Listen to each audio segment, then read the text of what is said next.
It's Halloween! Okay, I'm not doing this with a straight face. Okay. Happy Halloween, everybody. Welcome to Talk Wrestling in HD. You're watching this on YouTube and on No DQ. And if you're watching this, that means that I've already worn this once this month, which means I've done this and I'm a pro at it now. Halloween time here on Talk Wrestling.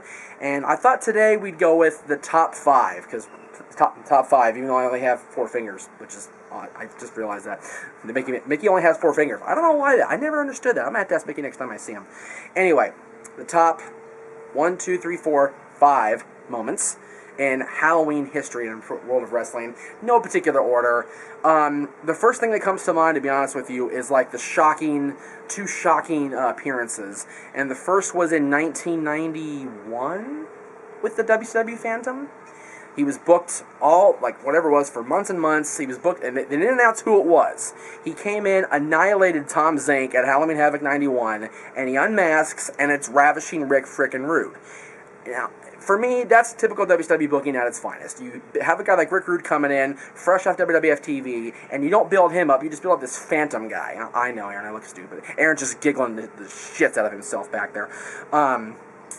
You have a guy like Rude, you don't build him up, you just build up this phantom character, and then, oh wait, it's Ravishing Rick Rude. No extra buy rate, no nothing, it's just, yep, there he is. One that did get a big buy rate was 96, Halloween Havoc, I'll talk about that. Piper, showing up after the Randy Savage, Hogan... I can't do the fingers, that sucks. I can't do the little quote fingers, because my fingers are all messed up. But you know what I'm trying to do. Piper shows up, cuts this great promo, Hogan back and forth with him, sets up the feud to last, over a year with them. The matches were crap. I mean, they're 2 old guys, but you know what? The promos were golden throughout that whole feud. It was great stuff. I mean, itch my nose with a white glove. Itch my nose with a Mickey glove. Only on Talk Wrestling. As far as WWE goes, 2 events kind of come to mind, and they're both on the same night. The Halloween Show 2002 for SmackDown. Stephanie is the general manager at the time. She's dressed as this hot witch with the hat and the Clevey outfit and everything. And a character dressed as Vince McMahon shows up and starts flirting with Stephanie. And she's just confused as hell. And he rips off the masks, and it's Eric Bischoff. And he starts making out with her, and Stephanie gets into it. We're watching this, I remember watching this when it first happened. That was right around the time that Extreme Mayhem started. Am I right, Aaron? 2002. Right around that time. And we talked about it on the show. We were just like, what the hell just happened on SmackDown? Stephanie and Bischoff are making out. And then Bischoff takes off, and Stephanie's this look on his face. Or her face, excuse me. Another thing that happened that night that's kind of a big deal, in my opinion, is John Cena in his rapper/fly swatting outfit, Vanilla Ice outfit, whatever you want to call it, did his first ever freestyle rap. That was big. That kind of led toward the genesis of John Cena into 2003, which we saw the rise of Cena become the U.S. champion, blah, blah, blah, and that's when he became a super-duper star. But the thing that stands out most, Aaron and I had a long talk about this before we did the show today, the thing that stands out most is Halloween Havoc 95. Hulk Hogan versus the Giant. Just that whole night is one big botch.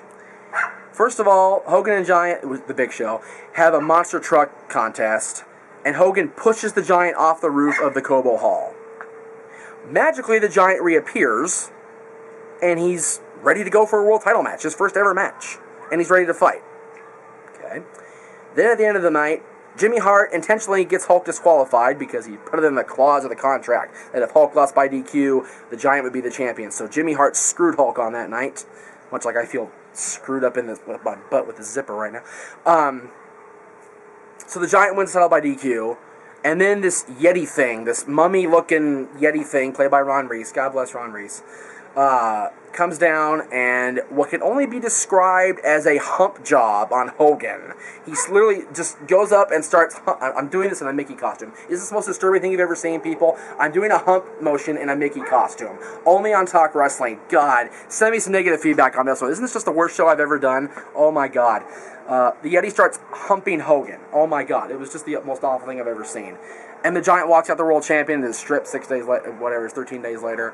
Just a cluster bleep of epic proportions. Halloween Havoc 95 stands out as number 1 for me. I didn't do a top 5, but that's definitely number 1 of the 5. Just a classic botch.